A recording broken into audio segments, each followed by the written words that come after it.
Bienvenue dans les Murmures de Sophia, un podcast qui relie nos racines spirituelles ancestrales à nos vies de femmes modernes.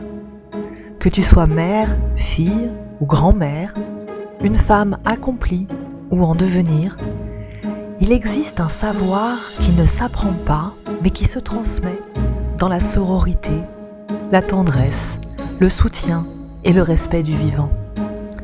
Je suis Gwenaëlle. J'accompagne les femmes sensibles à éveiller leur puissance essentielle à travers la métamorphose sacrée. Cet espace est un fil d'or qui transmute le réel avec clarté et profondeur. Entre avec moi dans ce cercle.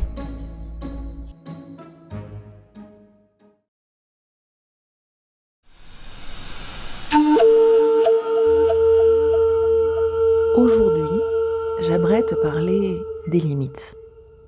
L'art de dire non, comme un acte sacré, comme une offrande à la terre.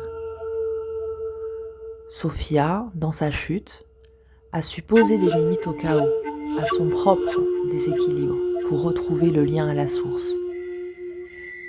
Alors, cet épisode ne parle pas des limites comme on en parle d'ordinaire, pas comme une simple question d'organisation, de gestion du temps ou de développement personnel. Non, moi je les aborde comme une architecture spirituelle, ou si tu préfères, une écologie énergétique, une souveraineté du vivant, une restauration du temple intérieur. Parce qu'une femme dont la membrane sacrée a été percée par le monde n'a pas seulement besoin de se protéger, elle a aussi besoin de reconstruire sa frontière divine. Tout comme le faisaient les initiés des mystères d'Éleusis, qui savaient que certaines connaissances ne pouvaient pas être partagées. Tout comme les prêtresses d'Isis, qui gardaient très jalousement les secrets d'Osiris. Tout comme la Chérina elle-même qui, dans la tradition kabbalistique, se retire quand l'équilibre est rompu et qui revient quand l'ordre est rétabli. Ici, il sera question de restaurer son intégrité énergétique, de réhabiliter son discernement féminin, de reconstruire son territoire intérieur. Parce que les limites, tu vois, ce ne sont pas des murs. Elles sont une membrane ontologique, une peau spirituelle, ce qui permet à ton âme de respirer, de choisir, de devenir. Pour commencer, je t'invite à fermer les yeux. Imagine un instant que ton corps n'est pas seulement cette enveloppe de chair que tu vois dans le miroir, mais qu'il est aussi et surtout un territoire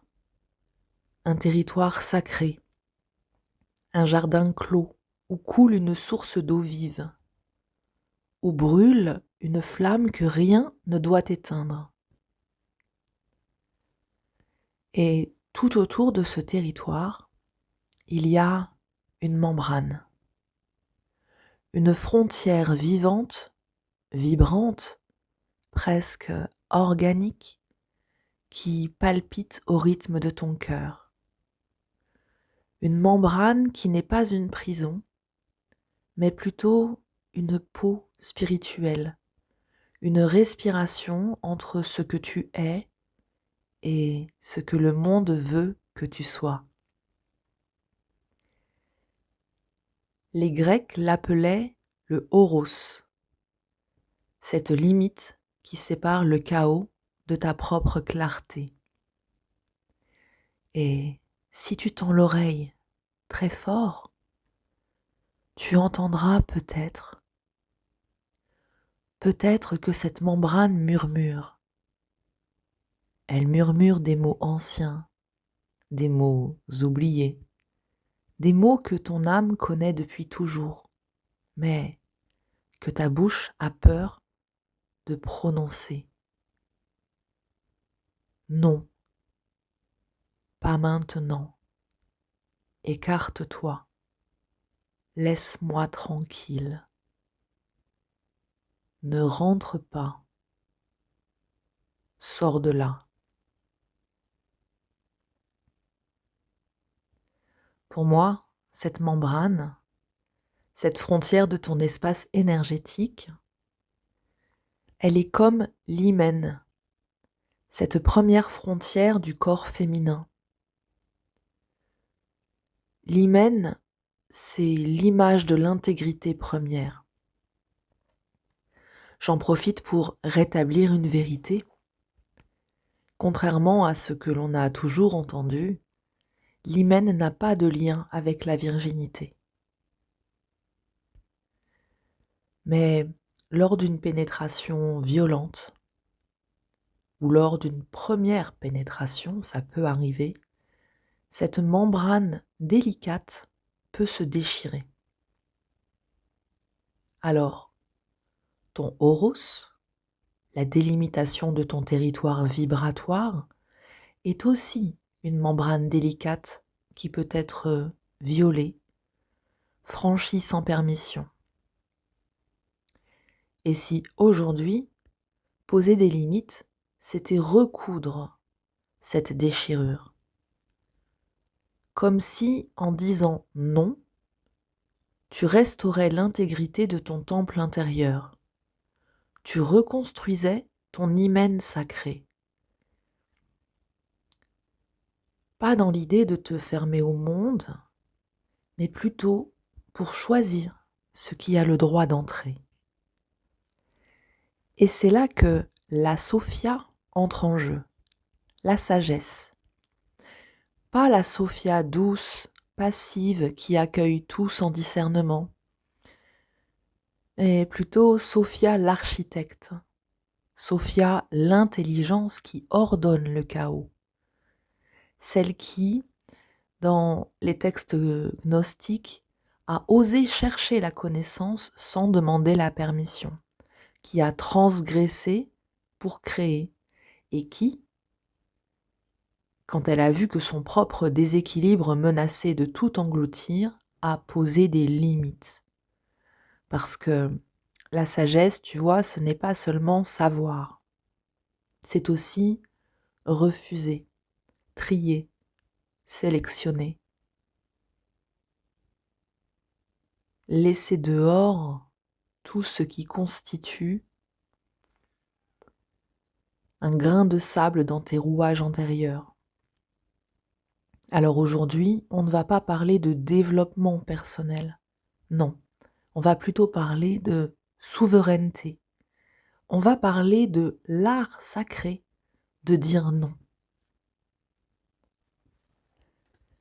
Dans beaucoup de traditions anciennes, dans les écoles des mystères, l'initiation ne consistait pas seulement à apprendre à ouvrir son cœur pour accueillir le divin, l'énergie, la connaissance,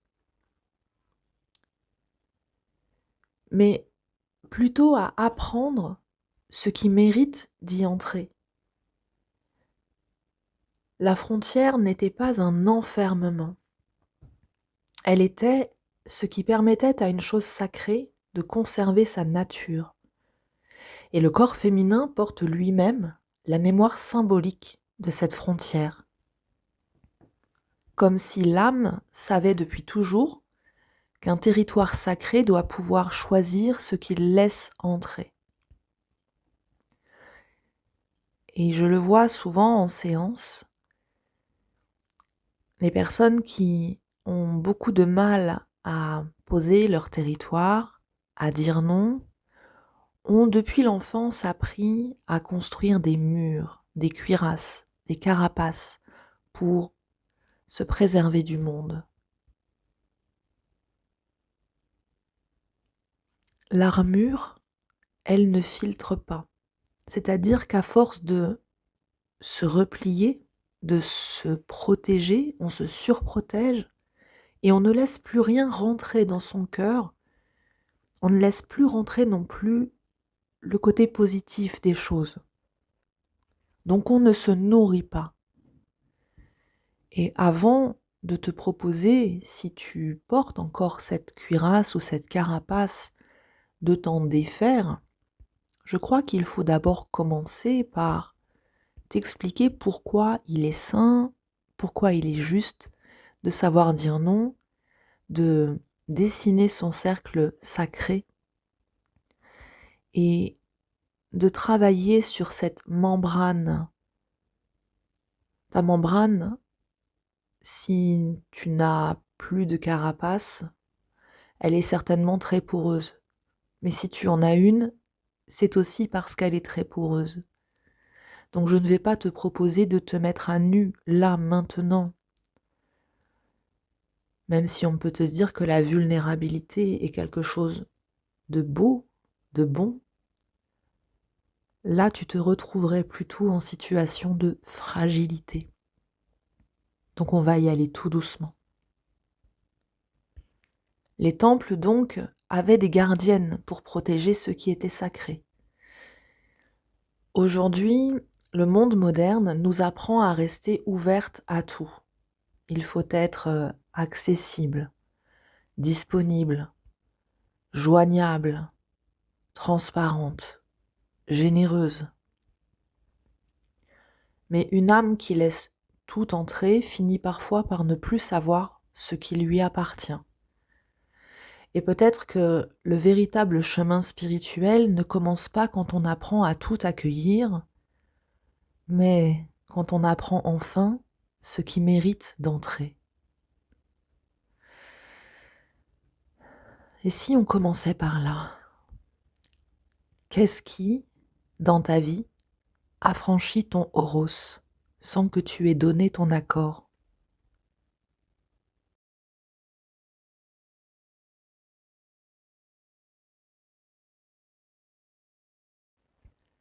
Parce que, en réalité, quelque chose s'est passé. Quelque chose de subtil, d'insidieux, de systématique. On nous a appris, surtout à nous les femmes, que l'amour, c'était donner, que la spiritualité, c'était s'ouvrir, que la bonté, c'était accueillir. Et petit à petit, sans qu'on s'en rende compte, nos frontières se sont dissoutes, comme du sel dans de l'eau, comme un cercle de craie effacé par la pluie. Et aujourd'hui, on se retrouve poreuse, perméable aux attentes, aux jugements, pénétrable par les énergies des autres, poreuse même à nos propres auto-exigences.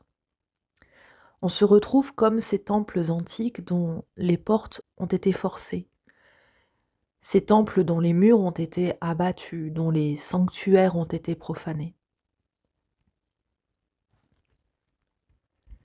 Pour nous, aujourd'hui, j'ai l'intuition que ça se traduit par le téléphone qui sonne à toute heure et cette disponibilité constante qui te vole ton souffle, ta respiration. Les réseaux sociaux, cette surexposition émotionnelle, ce défilé infini, continu de vie parfaite qui te font douter de la tienne. Ces relations où tu te sens obligé de répondre, d'écouter, de sauver, de porter l'autre comme si ta valeur dépendait de ta capacité à te rendre indispensable. C'est parfois ce travail qui t'épuise, ces charges invisibles que personne ne voit, mais que ton corps, lui, ressent.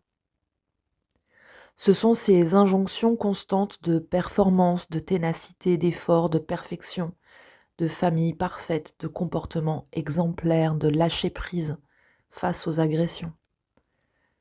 Et puis, c'est cette spiritualité moderne qui te dit « Sois lumière, sois amour, sois haute vibration », comme si refuser, comme si protéger, comme si choisir, comme si se mettre en colère ou pleurer ou bouder, c'était trahir ta propre essence.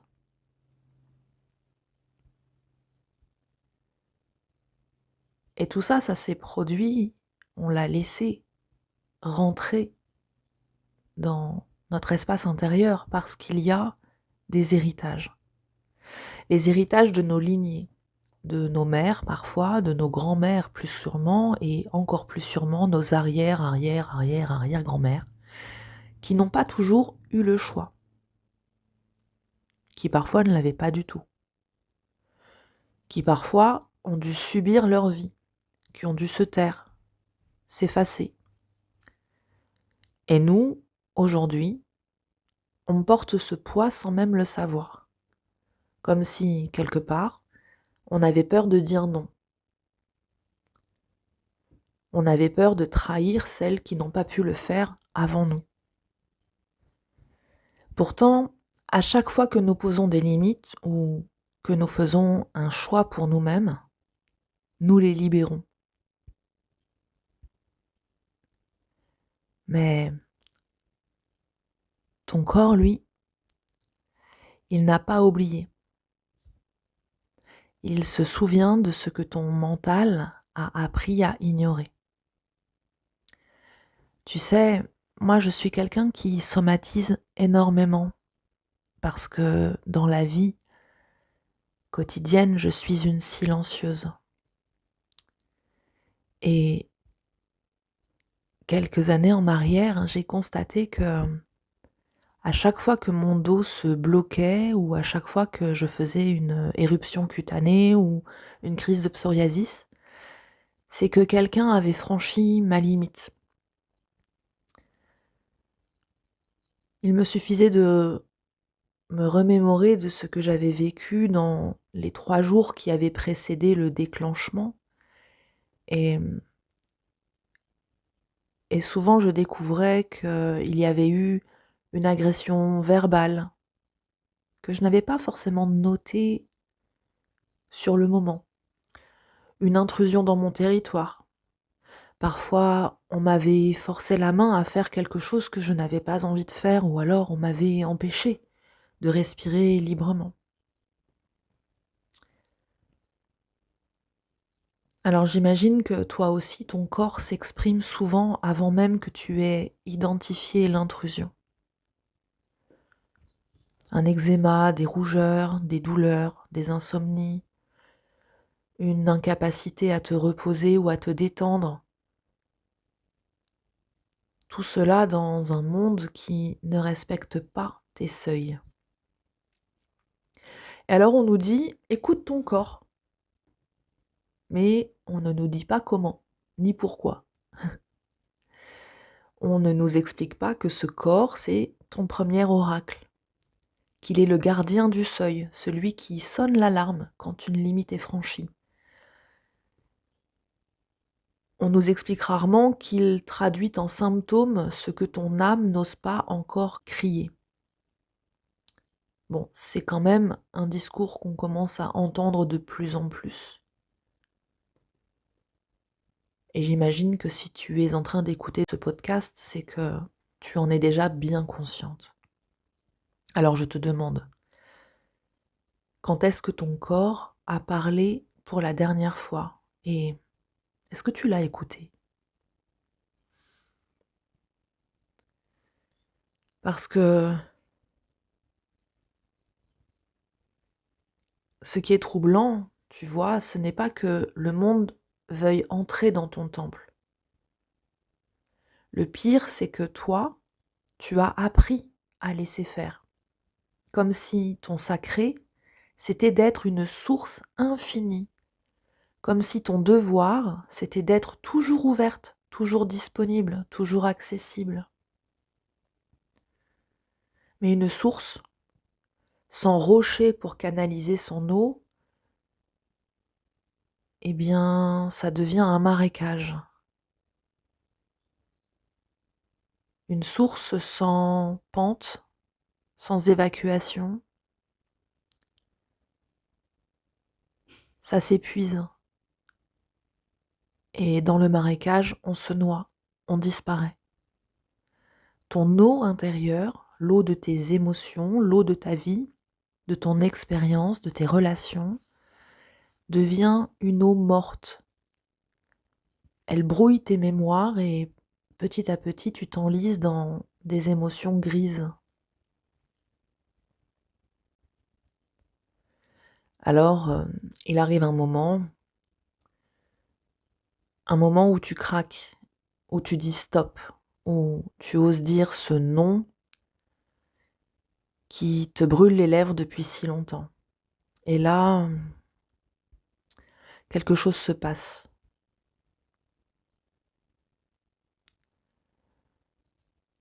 Avant de prononcer ce non, tu peux traverser un état émotionnel qui ressemble à une peur profonde, une terreur glacée.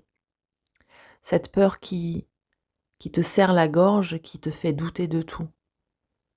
Et si je me trompe? Et si je suis égoïste? Et si on me rejette? Et si on me juge? Est-ce que j'ai le droit? Ça, c'est le cri de l'ego. Le cri de ces mémoires cellulaires qui ont peur de l'exil, du bannissement, de la sortie du cercle. Parce que dire non, dans une société qui nous a appris à plaire, à séduire, à se conformer, à être au service de l'autre, c'est risquer de décevoir. Et décevoir pour une femme, c'est souvent disparaître. Et puis, il y a l'abattement, ce vide qui suit le non.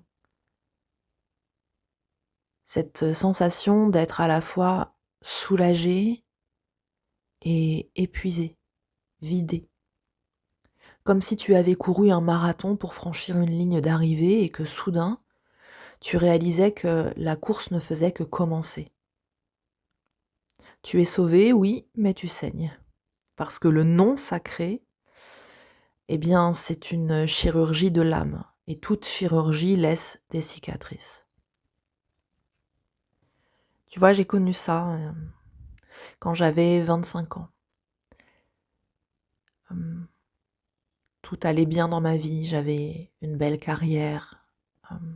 Je venais de faire l'acquisition de mon premier appartement et j'allais me marier. Et pour le mariage, tout était prêt, hein. La cérémonie à l'église, la grande salle de réception, les invitations, la robe, les alliances, enfin tout. Et moi, à ce moment-là, quelques mois juste avant, je sentais que je me noyais, que perdais le sommeil, je faisais des cauchemars, j'avais perdu la joie, j'avais la sensation de vraiment m'être perdue. Et j'avais l'impression de me lever le matin, dans le noir et de traverser la journée dans le noir et finalement la perspective de ce mariage, je ne savais pas pourquoi, mais elle commençait à m'angoisser profondément. Alors, j'ai suivi un conseil d'un médecin qui m'a dit, «Vous savez, votre perte de sommeil, vos angoisses, c'est probablement votre subconscient qui vous parle et qui vous dit que vous êtes peut-être sur le point de faire une bêtise». Alors j'ai dit non, comme ça, sans préambule, sans explication et sans même vraiment comprendre pourquoi. Juste non. Et ce non, je vous cache pas qu'il a tout détruit. J'ai dit non au mariage, mais en effet, avec le non au mariage, eh bien, en face, on m'a dit non au couple et tu prends tes affaires et tu t'en vas. Alors je me suis retrouvée sans logement, avec une valise et le cœur plein de larmes et de doutes. Mais en fait, ce non, il a plutôt reconstruit. Même si au départ, c'est vrai que personne n'a compris. J'en ai pris un petit peu plein la tête à ce moment-là, par la famille, par, des amis, des collègues, par la famille de cet ex-futur conjoint. Des gens qui disaient: «Mais tu es complètement folle». Mon père m'a même dit à ce moment-là: «Mais qu'est-ce qui t'arrive? Tu es rentrée dans une secte?» Et moi je ne savais que lui répondre: «Mais pas du tout en fait, là je m'écoute. Je ne peux pas encore t'expliquer pourquoi, mais je sens que c'est vital pour moi». Alors c'est sûr que j'ai eu super peur, vraiment très peur au moment de l'annoncer. J'ai eu peur d'être jugée, d'être bannie. Et quand j'ai dit non et que je suis partie, eh bien, j'ai pas vraiment eu de soulagement au départ. J'ai plutôt traversé, quelques semaines, bien de larmes, quelques semaines d'introspection à essayer de démêler les fils, de la culpabilité aussi bien sûr. Et puis, bah, j'ai commencé à faire des migraines, avec aura, donc des migraines où on est obligé de rester enfermé dans le noir pendant plusieurs jours parce qu'on ne peut plus supporter la lumière, le bruit. Et ça a été comme une convalescence. C'est comme si mon âme avait besoin de se mettre dans le noir pour révéler une photo. Vous savez, comme quand on va dans la chambre noire pour tirer des pellicules argentiques, pour révéler une photo euh, qui va permettre de recalibrer ce qui avait été déréglé pendant des années. Et finalement, j'ai compris que dire non à ce mariage, c'était dire non à des années d'intrusion, à des années de non-respect de mes limites et de mon intimité, de brouillage mental, de manipulation, d'empêchement, de jugement. C'était dire non au sois gentille, fais plaisir, ne déçois pas, ne te montre pas, ne parle pas trop, sois belle, mais tais-toi, mais ne sois pas trop belle quand même. Voilà. Et dans ce noir, dans ce silence, quelque chose a commencé à murmurer. D'abord, c'était à peine audible, c'était comme un appel, un tambour dans mes tripes qui m'invitait à me redresser, à sortir, à redevenir sauvage. Et puis j'ai ressenti un appel intérieur très fort, de reprendre le chemin là où je l'avais laissé, de revenir vers la mer. Alors j'ai commencé à aller à l'église, pas pour prier, parce qu'à l'époque, de toute façon, j'étais un petit peu en froid, on va dire, avec la religion, mais plutôt pour me recueillir, pour me récupérer, pour profiter du silence, de la sérénité.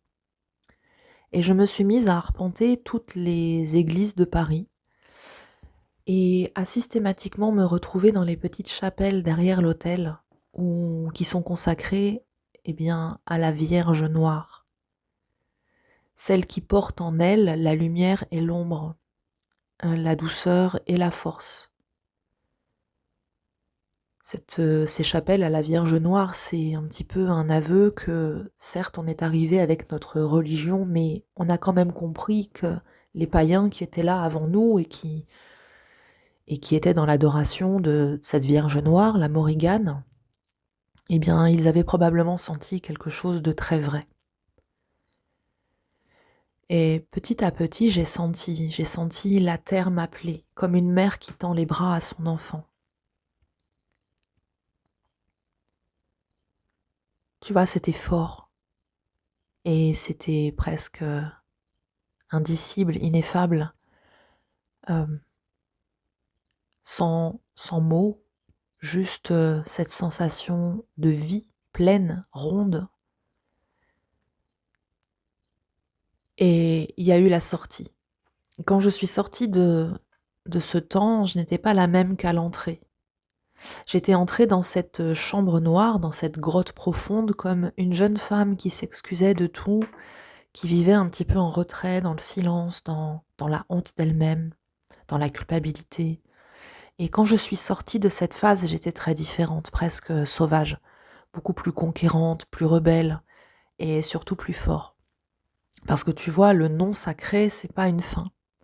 C'est un passage, c'est une petite mort alchimique comme l'albédo des alchimistes, cette étape de l'œuvre au blanc où tout semble se dissoudre, mais c'est pour mieux renaître. C'est comme la descente dans les entrailles de la terre qui précède toujours l'ascension Ça, c'est un rite chamanique très connu. Je ne le savais pas encore, mais ce premier non, cette première défense claire de mon territoire, c'était une initiation de la sagesse, une initiation de la Sophia. Elle a été très douloureuse, bien sûr. Mais ce que j'en retiens surtout, c'est qu'elle a été salvatrice et surtout, elle m'a remise sur le chemin de l'éveil. Bon, après ce premier non, on aurait pu penser que la notion de territoire était devenue quelque chose de très simple pour moi. En réalité, pas du tout. Parce qu'en fait, il m'a fallu beaucoup de temps pour comprendre et pour accepter d'écouter cette sagesse en moi. Et donc, eh bien, j'ai reproduit des erreurs similaires qui m'ont redemandé de poser des limites claires. Et à chaque fois que je reposais une limite claire, c'était de plus en plus difficile. Et l'épreuve suivante était encore plus difficile. Et comme je suis quelqu'un de têtu, eh bien, j'ai persévéré dans cette erreur et je me suis fait un petit peu mal. Je me suis un petit peu cassé les ailes. Si je te témoigne de ça aujourd'hui, c'est pas du tout pour raconter ma vie, ça n'a pas d'intérêt en soi. C'est juste parce que je me dis que si j'avais entendu quelque chose comme ça à cette période-là, si j'avais entendu quelqu'un qui racontait ça, peut-être que j'aurais été plus attentive à la voix à l'intérieur de moi plutôt que aux voix extérieures à moi qui validaient mon existence. Peut-être que j'aurais été plus attentive à ma liberté plutôt que d'écouter ma peur d'être seule, d'être isolée, d'être rejetée, d'être jugée, de ne pas être aimée, et j'en passe. Alors j'ai envie de te demander, toi qui m'écoutes là, est-ce qu'il y a un nom que tu as peur de prononcer parce que tu sais, tu sens au fond de toi qu'il va tout changer? Ce nom que tu pressens, ce nom qui fait trembler les fondations de ton ancien monde, il est en réalité le premier pas vers ta véritable demeure.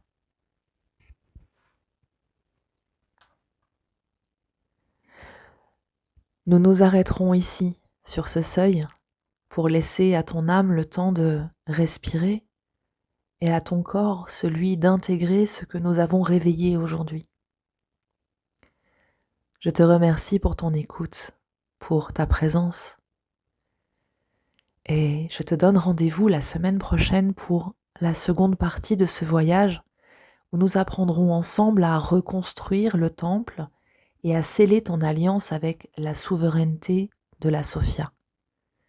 D'ici là, n'oublie pas de t'abonner pour recevoir ce prochain murmure dès qu'il paraîtra. Et si ces mots ont fait vibrer une corde en toi, partage cet épisode à une amie, à une sœur, une mère ou une fille. Parfois, une simple écoute est la clé qui ouvre la porte d'une autre femme. Je te dis donc à très bientôt et prends soin de toi.